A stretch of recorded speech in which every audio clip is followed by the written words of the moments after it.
Silav roj baş, evar baş, hevamno hêvîdarim herkes baş e. Îro em ê bi hev re bernameyekî amade bikin, pêşkêş bikin. Ji nûçeyan pêk tê, nûçeyên di derbarê Rojavayê Kurdistanê de, rewşa şerê dawî. Her wiha tekilîn dîplomatîk û nû dest pê kirine bi hikûmeta nû ya Şamê re. Em ê behsa durûtiya Yekîtiya Ewropayê bikin, durûtiya NETOyê yekbî bikin. Em ê behsa durûtiya Amerîkayê bikin. Ka rewş çi ye, çawa ye, ber vê kudirê ve diçe. Ev emperyalizma ku rojata navîn daye pêşiya xwe ka ber vê kudirê ve dibe. Em ê îro hinek wisa derd û kulê xwe ji hev re parve bikin. Em hinekî analîz bikin rewşê. Rewşa me Kurdan em dayne ser masê. Nîqaş bikin ka em kî ne? Em çima ketine vî halî û em çima nikare ji vî halî derkevin. Ev hêzên navnetîvî, hêzên emperyal çi ji me dixwazin? Çima statûyekî ji bo Kurdan amade nakin? Yani êdî Kurd çi bikin? Em ê hinek behsa van meseleyan bikin. Pêşî ez ê çend û çê ji we re pêşkêş bikim. Paşê hêdî em derbasî meseleya xwe bibin. Ez dengê xwe kontrol bikim. Eger deng baş be em hema dest pê bikin. Hûn jî ji me re bêjin. Ez dibêjim qey her tişt baş e. Ez peyamê we jî vêkim. Emrullah li vê derê Özkiran, Memodrêj, Çiyar, Xerîbo Farqîn, Hayat, Hevala Hayat, hêvîdarim tu başî, Mehmed Şîrîn Ekîn, Medya Haber, Mehmet Emin, wekî din Baz, Saîd Hûtî, herkes li vê derê ye. Erê. Baş e. Em awsa jî bikin. Na, ne ev e. Tamam. Em awsa bikin. Hevanno. Hin pêşketirên girîng yên dîplomatîk hene. Rêxistina HTŞ hêdî tê naskirin. Yani meşru dikin li cem xwe. Normal e aletê di destê wan de bû HTŞ bikaranîn, gihîştin hedefa xwe, aniha jî hêdî nas dikin, ji lîsteya terorê derdixin. Ew jî normal e, Êdî divê em li xwe vegerin. Yekîtiya Kurdan çê nabe. Yani ev du rojin ez temaşe dikim li daxuyaniyên enekesê, yên pedekê, ji xwe re şaş dimînim. Dibêjim normal e, Kurdin, wisa ne, normal e. Ew jî normal e. Her tişt normal e. Her tişt normal e. Em pêşî cî bidin Beşar Esad ka çi dibêje? Çünkü hinkî ji Sûriyê reviyaye ya jî hate revandin, cara yekê me daxuyanî dide. Dibêje li gel bûyerên Sûriyê jî ez ne fikrîm ku îstîfa bikim û birevim, derketina min ya ji Sûriyê ne plan kirîbû dibêje Beşar Esad. Li ser hesabê Serokkomariya Sûriyê yê Facebookê bi îmzeya Serokê berê yê Sûriyê Beşar Esad daxuyaniyek belav kir. Di daxuyaniya li ser Facebookê de hatiye weşandin tê gotin piştî gelek hewlên neserkeftî ji bo belavkirina daxuyaniyê bi rêya dezgehên ragihandinê yên erebî û navnetewî tenê bijardeya guncaw ew bû ku li ser hesabê medya civakî yên seroketiye berê were weşandin ew bû dibê çareya min. Daxuyaniyê wî bi vî şeklî beriya her tiştî derketina min ji Sûriyê ne plan kirîbû. Wekî hinek kes îdia dikin di keliyên dawî yên şer de pêk nehat berova jî vê yekê min heta serê sibê roja yekşemê jî yani roja heştê kanûnê li Şamê divê min erka xwe pêkanî ez di ser kar bûm. Dema ku hêzên terorîst derbasî Şamê bûn ez çûm Laskiyeyê ji bo koordînakirina operasyona bi hevalbendên me yên Rûsyê re. Wê sibê dema gihîştin baregeha hewayî ya Hmeymimê diyar bû ku em bi temamî ji hemû êniyên şer vekişiyane çeperên dawî yên leşkerî ketine. Yani vê yekî wekî xiyanet pênasî dike. Ew fermandarên artêşa Sûriyê xuyaya hatine kirîn. Xiyanet kirine li dewletê. Ji ber ku rewşa herêmê her ku diçû xirabtir dibû baregeha leşkerî ya Rûsyê bi xwe jî rastî êrişên tund ên bi dronan hat. Dema ku torrê neman Moskowayê êvara roja yekşemê heştê kanûnê ji fermandariya baregehê daxwaz kir ku veguhestina bilêz ya min yani ya ji bo Rûsyayê organîze bikin. Yani şeva heştê kanûnê divê ez mecbûr mame derkevim. Rûsya ew revandiye biriye Moskowayê. Tekane ve bijêrk berdewamkirina têkoşîna li dijî terorê bû. Ev rojekî piştî ketina Şamê hemû saziyên dewletê yên mayî ji ber hilweşîna çepenên leşkerî felç bûn. Divê wê demê pêkhat. Devan bu yeran de ez fikrim dibe ez ne fikrim dev ji erka xwe berdim. Li planekî jî negeriyam. Pêşniyazekî wiha ji aliyê tu kes aliyekî ve nehatiye kirin. Tekane ve ji ber berdewamkirina têkoşîna li dijî terorê bû. Kesê ku ji roja ewil a şer ve ji bo berjewendiyên şexsî yan jî lihevkirinekî firotina rizgariya millet red kiriye, ew kese ku di eniya pêşên artêşê de bi leşker û efseran re biye. Ew kes li herêmên şerên herî metirsîdar li dijî terorîstan rawestiya lêbelê di demên herî dijwar de jî dev ji welatê xwe, dev ji gelê xwe berneda, behsa xwe dike. Ew heman kes zêdetirê 14 salan dibin bombardumanan de, dibin êrişên terorîstiyên berdewam de, bi tevî malbata xwe li dijî terorê şer kir li ser axa xwe ma dibêje Beşar Esad. Ez tu carî li pey berjewendiyên şexsî negeriyame.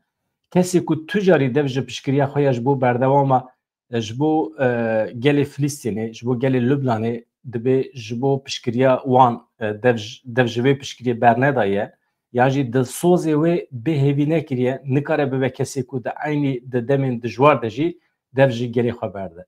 Yani min ne dev jî gelê xwe berdaye, ne jî min dev ji piştgiriya ji bo gelê Filîstînê û Lübnanê berdaye dibêje Beşar Esad. Welhasıl dirêj nekim min ev proje pêkanî baweriya gelê Sûriyê ku bi dîtina wan bawer bû bi baweriyekê neşkestî bi îrade bi hêza wan a parastina dewletê çi dibêje hinekî tevlihev kiriye. Min berpirsyariya parastina saziyê wan û parastina hilbijartinê wan heta keliye dawî girt ser xwe. Dema ku dewlet ji aliyê terorê ve were girtin, îmkana beşdariya watedar ji dest here, her mevziyekî armanca xwewenda dike, dagirkirina wê meqamê jî êdî bêwate dibe. Ev yek bi tu awayî hesta min a girêdanbûna bi Sûriye re û gelê wê re kêm nekir. Ev girêdaneke ku ji hêla tu desthilatarî an jî şertekî ve nayê bi bandor kirin.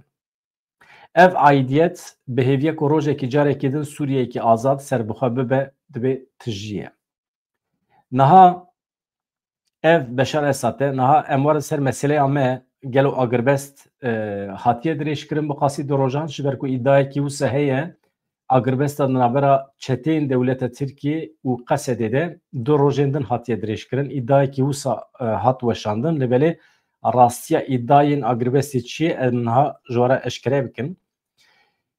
Ew jî ev e hate diyarkirin îddayên ku dibêjin di navbera Qesedê û komên çeteyan de bi navbenkariya koalîsyona navneteviya li dijî Daişê agirbest hatiye îlan kirin rast ninin.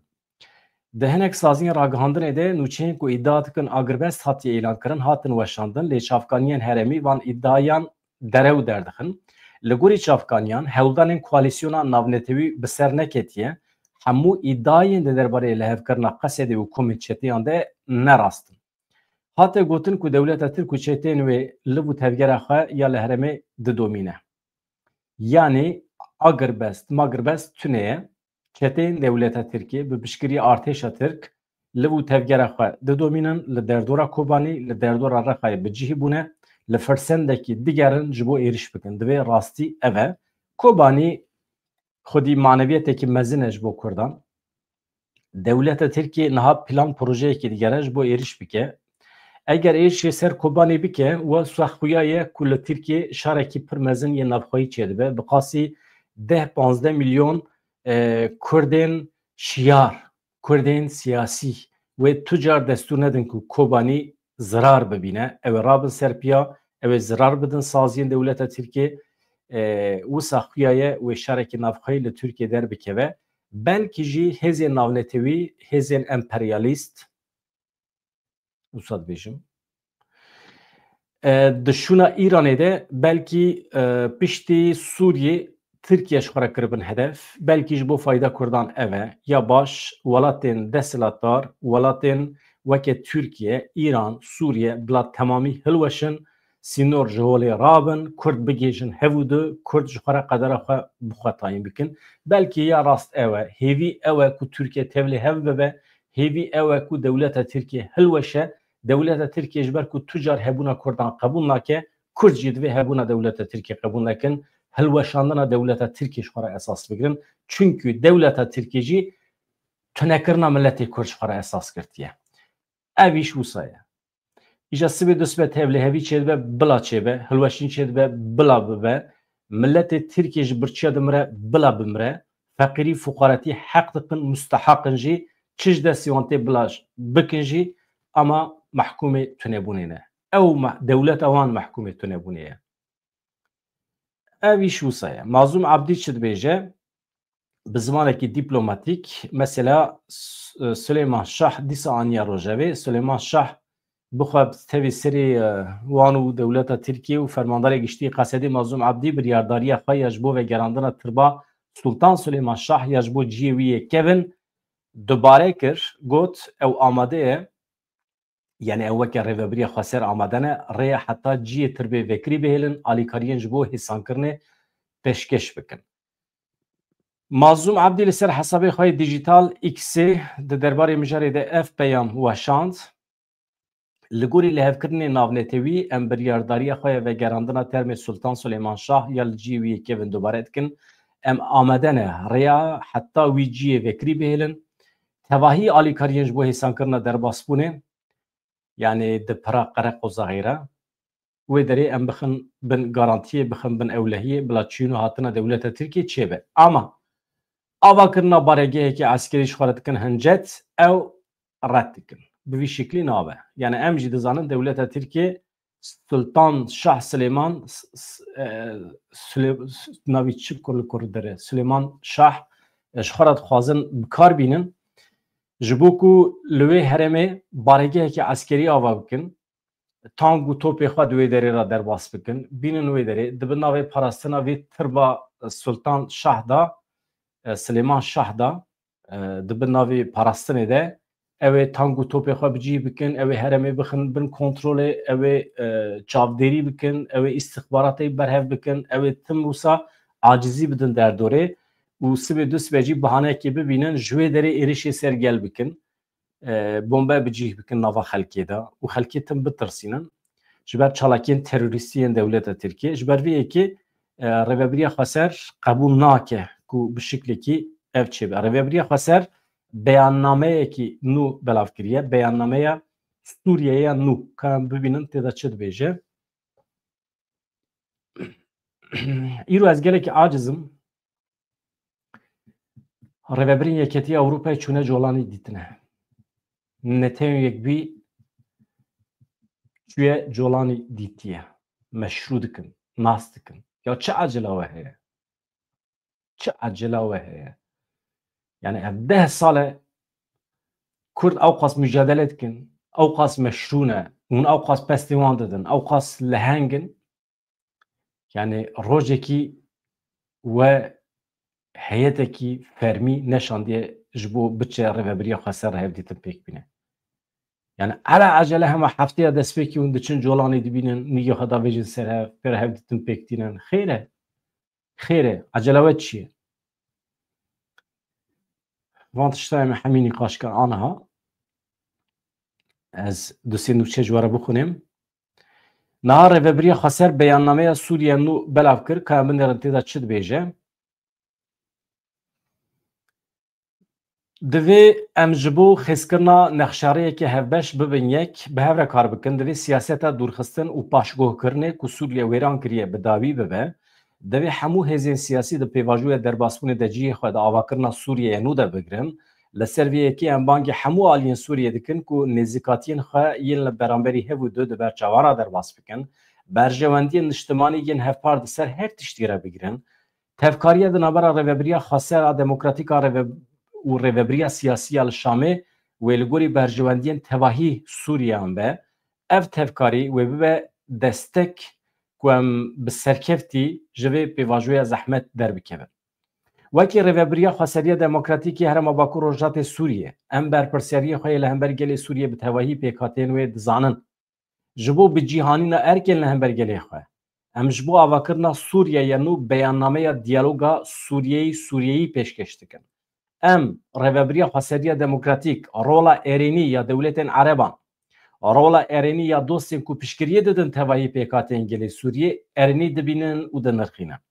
Divê ev piştevanî ji bo avakirina Sûriye nû dewam bike, da ku mafên hemû pêkhateyan لگوری بنگهین دموکراتیک گارانتی ببه مسوگر ببه دا کو زمینه که گنجاو آدس پیکرنا دیالوگا نشتمانی یا سوریهی یا گشتی که هر کس تیده بشتر ببه پیدا ببه جبو آویتنا وان گوان که اموکی چارنوسی دوی پیواجوی ده دبینن ام بانگ لتواهی هزین سوریه دکن که به هفره لسر وان خالان کار بکن چن اف خال پاراستنا یکیتی و سردستی خاکا سوریه پاراستنا وی جه ایریشن دولت ترکیه دا گرکر و چتینوی دوی لسرانسری خاکا سوریه چلاکین لشکری ورن راوستاندن دیالوگا نشتمان یا گشتی یا واکرن دست ببکه هلوستا حسکرنه بگره هلوستا بلا حسکرن به اری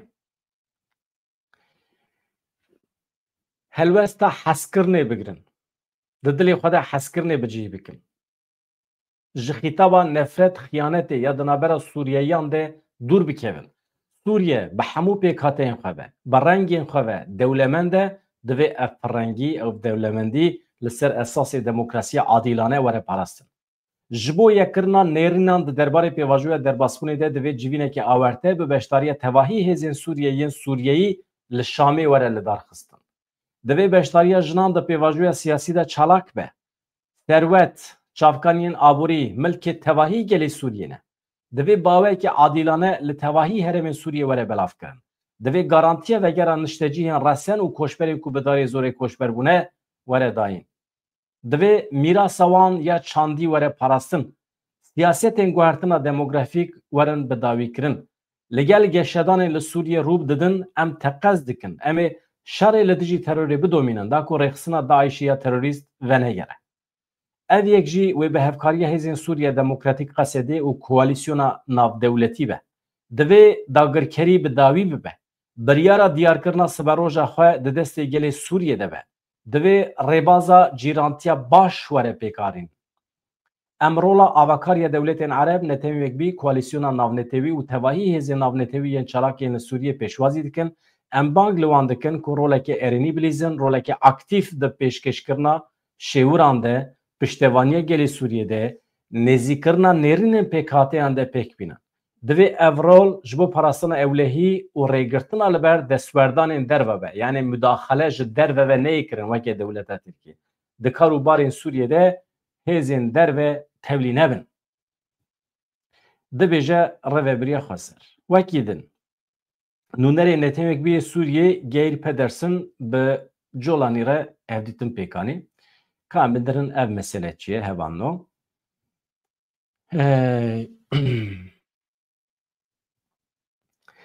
Nûnerê netewên wekbiyê Sûriyê Geir Pedersen bi Ahmed El-Şêrî Ebu Muhammed Colanî navî wê din û serokê hikûmeta demkî Muhammed El-Beşîr re civiya. Li gorî daxuyaniya nûnerê netewên wekbî Pedersen teqezî li ser pêwîstiya derbasbûna siyasî berfireh û pêbawer li gorî biryara 2024 ya Konseya Ewlekariyê ya netewên wekbî kir. Wekî din çi got netewên wekbî wê hemû şêweyên alîkariyê ji bo gelê Sûriyê pêşkeş bike. Doh de hevdîtina li gel Geir Pedersen de Ahmed El-Şêr yani Colanî xwestibû naveroka biryara 2024 li gorî guhertinên siyasî yên niha yên li Sûriyê dibin were nûkirin. Yani biryarên netewên wekbî yên di dema Esad de dibê werin nûkirin. Bi vî şeklî em qebûl nakin. El-Şêrî got arewşa nû hewce dike ku ji nû va li biryarê vegerin da ku li gorî geşedanên nû guncaw be rastiye hey bawekî rastir nîşan bide dibêje.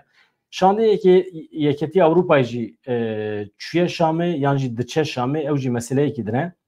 Ji bo hevdîtina bi hikûmeta demkî re îro li Şamê bû. Nûnera bilind ya polîtikayên pêwendiyên derve û ewlekariyê ya Yekîtiya Ewropayê Kaja Kallas anî ziman ku îro şandeyekê dîplomatîk li Şamê rêzekê hevdîtin pêkaniye. Kallas di civîna çapemeniya Wezîrê Karê derve ya Yekîtiya Ewropayê de li Brukselê axivî çi got nûnerê Yekîtiya Ewropayê ji bo Sûriyê wê serdana Şamê bike bi rêveberên nû ê welêt re biaxife. Komên muxalefetê ji lîsteya terorê Yekîtiya Ewropayê jî wê di demekî kin de derkevin.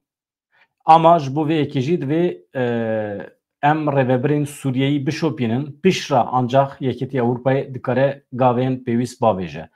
Yani bu qasî demek ki em ê li wan binêrin, em ê tevgerên wan binêrin, ka insana şerciyê dikin nakin, ka ketine dikevin nava faaliyetêkî çawa, zext û zorê li civakê dikin nakin. Pişra em ê biryar bidin ka ji lîsteya terorê derdixin, dernaxin. Hevan ez were bêjim. Yani çi ye ev halê me ez hinek ji were meselê bibêjim. Elbet hûn baş dizanin mesele çi ye. Em milletê Kurd îro hale hazir nehatine naskirin. Ne jaliyê Yekîtiya Ewropayê, ne jaliyê Netewên Yekbûyî ve ne jaliyê Amerîkayê. Em weke milletê Kurd nehatine naskirin. Statûyekî me siyasî tune ye. Em bi xwe nikarin qedera xwe tayin bikin, em nikarin di derheqê pêşaroja xwe de biryarê xwe bidin. Heyetên Amerîkayê dema têna Rojavayê Kurdistanê tenê bi qesedê re hevdîtin pêk dînin. Bi hêzên çekdar re hevdîtin pêk dînin. Weke hevkarî pê nasê dikin ama di rûne jaliyê siyasî ve otorîteya me nas nakin. Statûya me nas nakin. Divê em vê rastiyê bizanibin wisa tevbigerin. Sibê du sibê dewleta Tirkiye êriş bike jaliyê eskerî ve belkî piştgirî bidin me. Belkî bibin navbênkar. Belkî ji bo huzûra Sûriyê ew ê pêşî li şerê dewleta Tirkiye bigirin. Ama ne ji bo xatirê Kurdan. Ji bo wan nexeme. Ji bo wan meseleyên li rojata navîn ekosîsteme. Yani bifikirin ku hûn komekî turîstin ez vê tim ji hevalê xwe re dibêjim. Bifikirin hûn komekî turîstin hûn diçin deverekî cuda, deverekî hov yê Afrikayê li wê derê şêr êrişê xezalan dikin. Li wê derê hûn mudaxele nakin. Hûn çi dibêjin? Hûn dibêjin ya ez vê derê bama, vê derê nebama jî şêr êrişê xezalê dikir dixwar. Wê demê ya baş ez mudaxele nekim. Xweza li gorî em bihêlim xweza çawa rêva diçe bila wisa rêva biçe. Amerika welatên Ewropayê bi vî çavê li rojata navîn dinêrin. Dibêjin ev 7 sal e ev cîranê hevin, tim êrişê hevûdû dikin, serê hevûdû jê dikin, li hev dixin, hev dixwin, ji hev re tiştê xirab dibêjin. Taîb êrişê Kurdan dike, Kurd çalakiyên şiddetê bikartînin, hevûdû dixwin xilas dikin. Donald Trump jî tiştekî wisa got, vana cîranê hevin, vana 7 salin hevûdû dixwin xilas dikin. Ne şerê min e. Ne karê min e. Ez teblî nabim dibêje. Ji ber vê yekê dibêjin wer hesab kin ku ez wekî Amerîka ne li vê derê me. Li vê derê nebama çi dibû? Êrişî hev dikirin, hevûdû qir dikirin.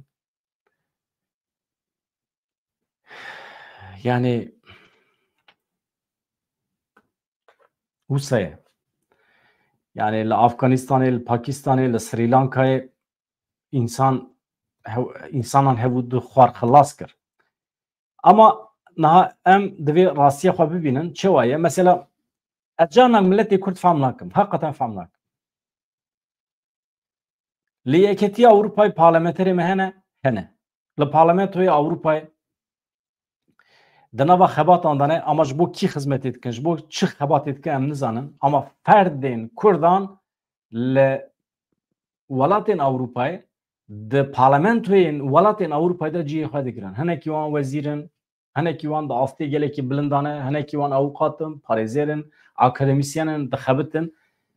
Ama em dibînin ku di dawiya dawiyê de fayda wan ji Kurdan re tune ye, ji milletê wan re tune ye. Weke ferd bi eslê xwe Kurdin lê di parlamentoyê xelkiyê de wezîfeyê xwe dikin û ji xwe re di nava karûbarê wan de tiştên herêmî re eleqedar dibin. Yani wexta xwe didin çiye nizanin.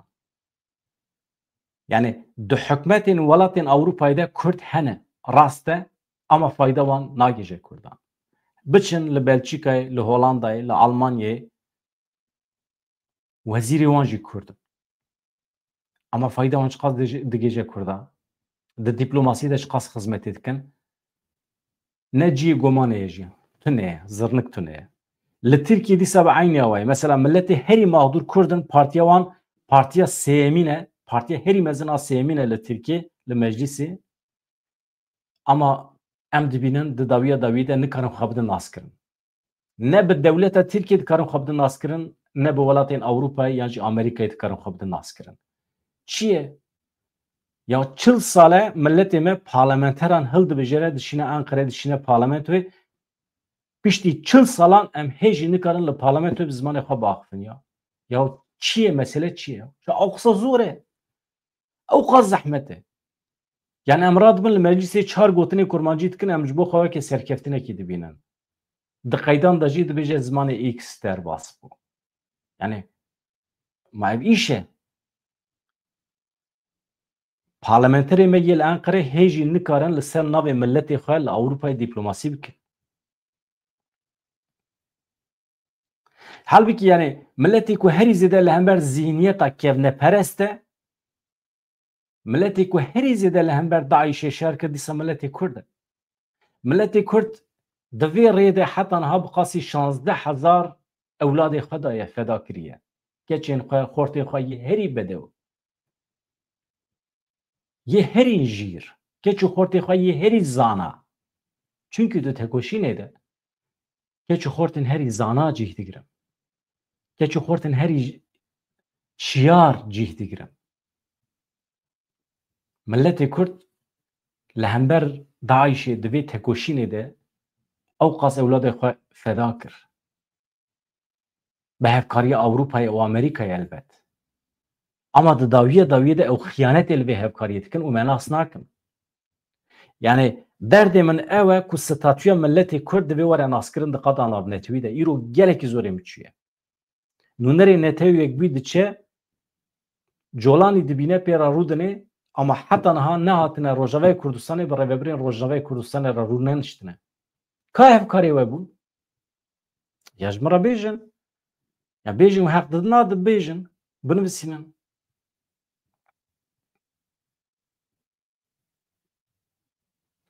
Yani ew qas me mücadele kiriye tê koşiyane di dawiyê de hêjî me nekariye em xwe bi netewiyek bî bidin qebûl kirin. Çi ye xêr e? Nûnerê netewiyek bî çûye Şamê bi colanî re civiyaye. Heyeta Yekîtiya Ewropayê çûye Şamê bi colanî re civiyaye. Biçin ya biçin bila ji Çînî jî were biçin. Bila ji Amerîkayê jî were biçin. Her bikevin dorê. Biçin tuhaf bin. Hadi. Welatên Arab jî bila heyetan çêkin biçin dorê de hev bibînin. Biçin. Sûriyeya nû Şam ji xwe re bikin qible. Hadi. Herin tuhaf bin.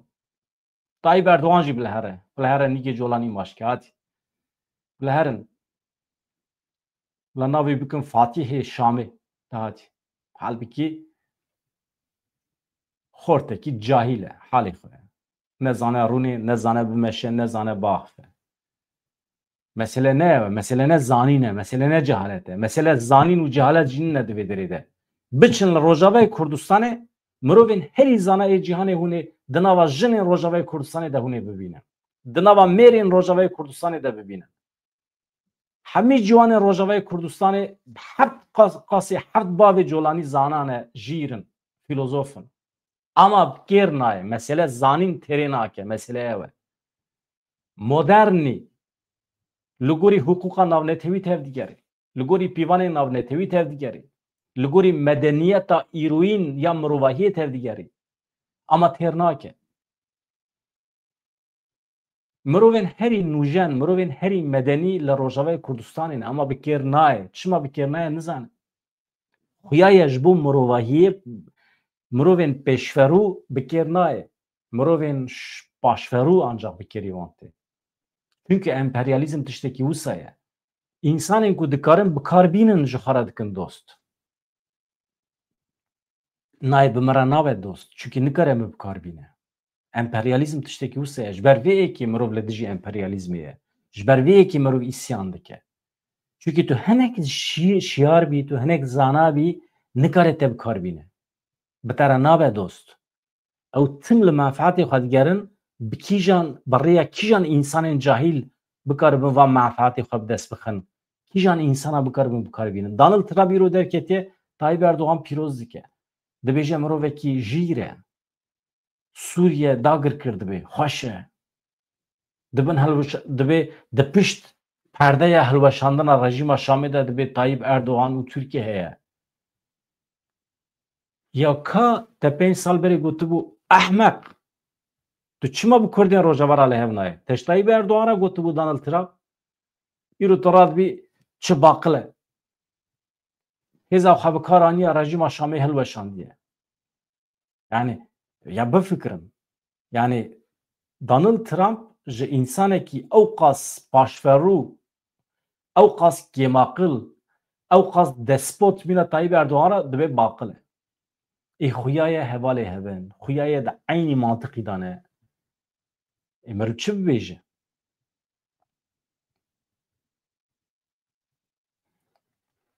yani مرو فهم ناکه yani حقیقتا yani tişta ku xelkê de qebul kirin û me de red kirin çi ye yani ez bixwe di nava gelek pirsan de me yani çi ye tişta ku colanî û hetêşe û tiştên ew qas mirovê kevnekperest dide qebul kirin û tişta ku me dide red kirin çi ye ez dixwazim fehm kim yani pêdivî bi filozofan heye psikologan heye ya ez îro gelek acizim ji ber vê meselê yani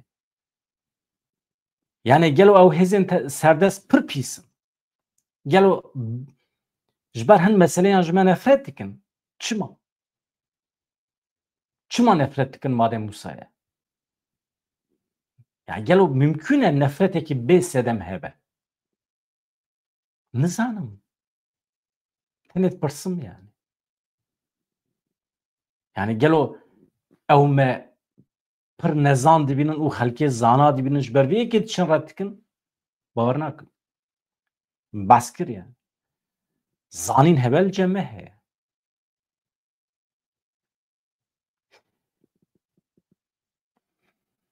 yani hûn jî dizanin divê tarîtiya cehaletê ya li rojhata navîn de Kurd weke ronahî ne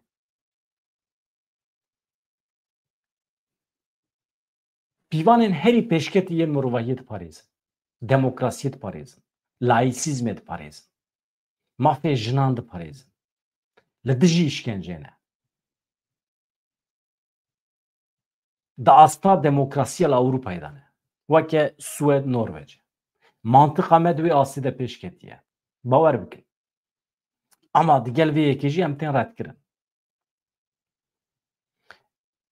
gelo mesele aborî ye gelo em miletekî pir feqîrin gelo axa me pir perîşan e gelo dewlemendiyê me yê ser erdê bin erdê tunene lew me vana me red dikin hêka em ji xwe bipirsin yani nizanim belkî ew jî dibe belkî menfaetê xwe di me de nabînin ew jî şaş e çünkü axa me dewlementtirîn axa rojhata navî ne herkes vê yekê dizane tu çi davê ji erdê dipijiqe şîn dibe geş dibe ji genim bostan çi bixwazî çi pêdiviya însanan heye însan ji erdê Kurdistanê dikare bi dest bixe îro zeviyên Rojavayê Kurdistanê dikare temamê rojhata navîn xwedî bike petrola bin erdê ya Rojavayê Kurdistanê têra temamê rojhata navîn heye têra Ewropa heye ji gazê bigire heta petrolê mesele ne ew e mesele ne ew e dewlemendiya me heye na mesela rastî çi ye êku psikolojiya Amerîkayê ser û bin kir êku wan cot bînayên li Amerîkayê bi balafirên rêwiyan anî lê xist bi psikolojiya Amerîkayê lîst çi bû rêxistina El-Qaîde bû Amerîka ev yek kir hincet hat rojhata navîn ser û bin kir Saddam hilweşand xortên Ereban avêt zîndanê bi dehan salan têda hişt îşkenceyên giran li wan zarokên Ereban kir bi psikolojiya wan lîst ew piçûk xistin bi rûmeta wan lîst ne wisa ye îro ew zarokên ku bûn qurbana îşkenceyê Amerîkayê rabûne El-Qaîde dewlemendkirin di nava xwe de El-Nusra çêkirin hemî alîgirên Saddam in HTŞ çêkirin Daeş ji nava wan derket hemî ji aynî kokê derdikevin îsyan kirine normal di hedef wan de divê Amerîka hebiye ama îro Amerîka hatiye bi wan re biye hevkar Sûriye hildiweşîne Sûriyê de rêvebilî de wan xweş e wele li hev bin barek bin herin bikevin dorê netewek bî bişînin nas bikin yani Colanî herkes nas dike Colanî yek ji wan ciwanan e ku di zîndanê Amerîkayê de 5 sala mabû yani alîgirên Saddam in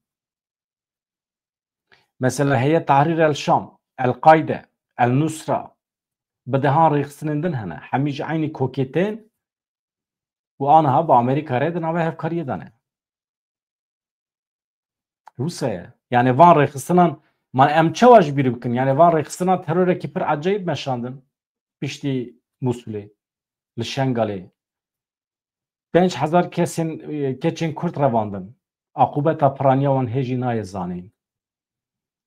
Wana çûn ku derê wana firyan hewe kî revand? Piraniya kesê ku revandin îro li Şamê hatine xwekê desilatar didin naskirin. Yani ez mecburum ya bibêjim. Derdê min ê ku ez hassasiyeta dîplomatîk bidim ber çav tune. Ne derdê min ez rojnamevanekî bi serê xwe me ji xwe tişta dibêjim. Ez mecburum rastiyê bibêjim bila bikeve qeyda ne wisa ne ama mirovê me dîplomat diçin bi şiklekî danûstandinê pêk dînin ew navbera xwe çê dikin problema wan e dikarin çêkin heqê wan e jî ama ev wisa ye yani fakat durutiya netewek bî durutiya Yekîtiya Ewropayê ya Amerîkayê divê em ji bîr nekin. Rusya ji xwe serkêşê wan e.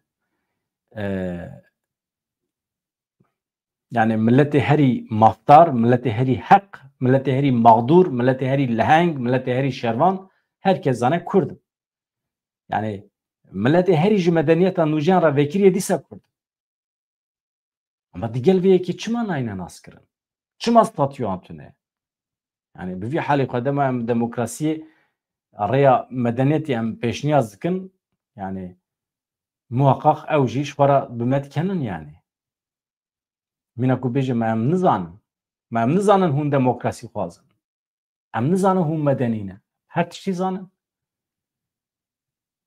Belkî ji ber pêşketina me ye nikarin me re hevkarî bikin ew jî heye. Ama tiştekî heye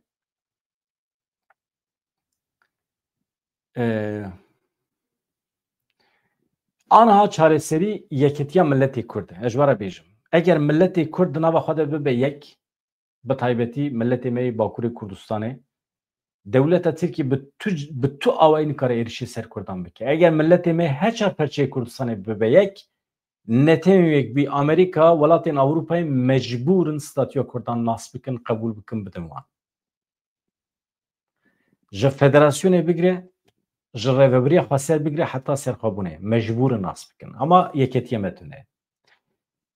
Baş e astengê herî mezin ya li pêşiya yekîtiya Kurdan çi ye? Dîsa mejiyê Kurdan e. Dîsa aqlê Kurdan e. Astengiya herî mezin ya li pêşiya yekîtiya Kurdan mejiyê Kurdan e. Biçin li daxuyaniyên dawî yên rêveberên enekesê godar bikin wê demê hûn ê werin heq bidin. Yani meriv ew qas nakeve bin tesîra dijminê xwe. Dedît însan e, meriv dikare bikeve bin tesîrê. Dedît zimanekî dîplomatîk heye, meriv carnan dikare bikar bîne. Normal e. Ama meriv ew qas zimanekî tûj, zimanekî ji nezaketê dûr bikar nayîne. Te eyb e yani. Heya lazim e carnan. Biçin daxuyanî enekesê godar kin.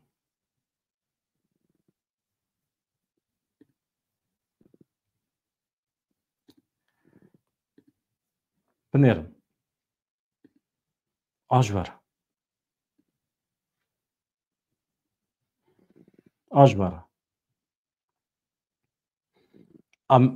Mesela meymenet heye di rûyê vî însanî de. Yani te tu rabûyî te çakêt li xwe kiriye tu bûyî medenî? Na. Li vî tîpê binêre. Li vî tîpê binêre. Tu herî ji vîya pirsî ser xwe re dîplomat nabîne.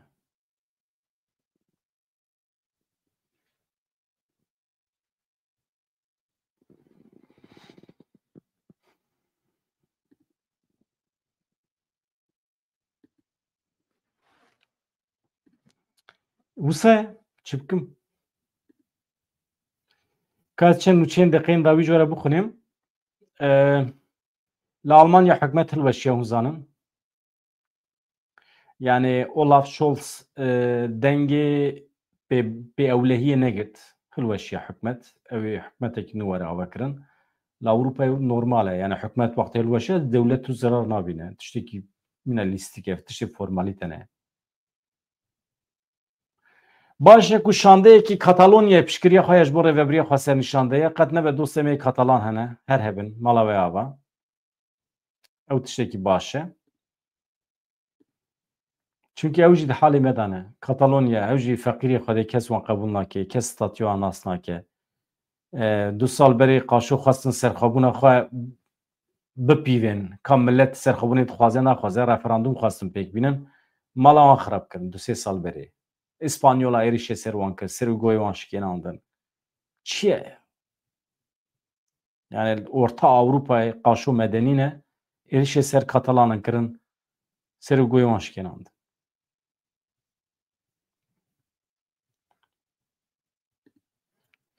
Hevanno ez dixwazim peyama wê bixwînim ez dixwazim peyama wê bixwînim ka we çi ji min re nivîsandiye ka hûn çawa dibînin van derdê ku min ji we re pêşkêş kirin ya hûn heq didin min nadimin ya îro ez wisa me ji qusûrê nenêrin ma ez mafê hêrsbûnê tim bidim ronê riha na ma em jî însan em jî canan hêrs bin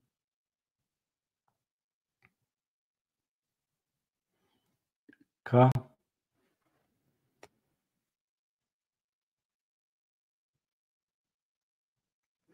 yani rast e savaş rast e eyvallah na tu rast dibêjî savaş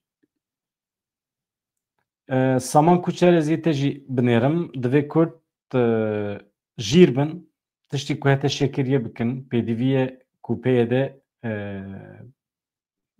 bi ene kesê re bibe yek ya ene kesê bi tena serê xwe ninekî tu bi ene kesê re nikarî bibî yek çünkü ew destûrê ji dewleta Tirkiye digirin mixabin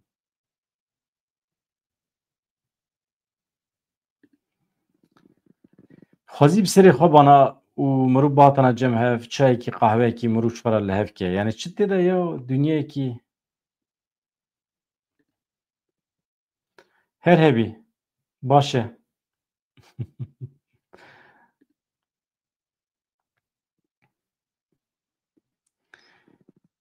mala we ava na rast e ya mirov derdê xwe ji xwe re dibêje ji hev re dibêje ma mirov me tiştên nedîtî nebihîstî nabêjim normal derdê me ev e ama cana mirov mecbûr e bîne ziman ev e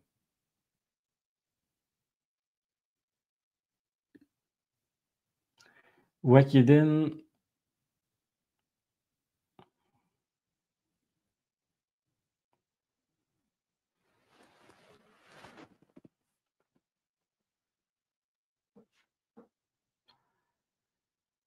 walahi nizanim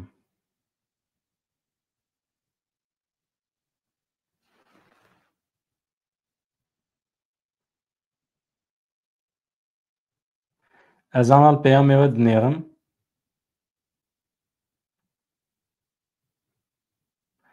ya heval tu dibêjî Kurdistan Birleşik Devletleri de erê heftê û heft projeyê me dikarin çê bibin ama mesele ew e mirov bi dunyayê çawa bide qebûl kirin mesele ew e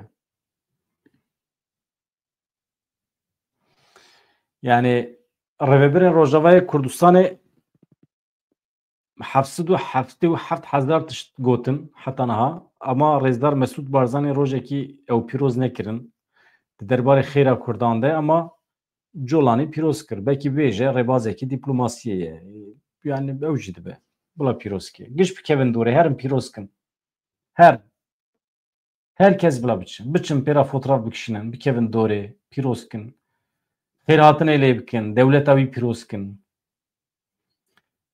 keko hevan no camêr û canik no ez xatir ji we bixwazim hatî dem baş silav sibê ez ê bawer dikim sibê ez ê mîvanekî bigirim em hinekî basa meseleyên ciddî bikin li rojata navên qedera me muhîm e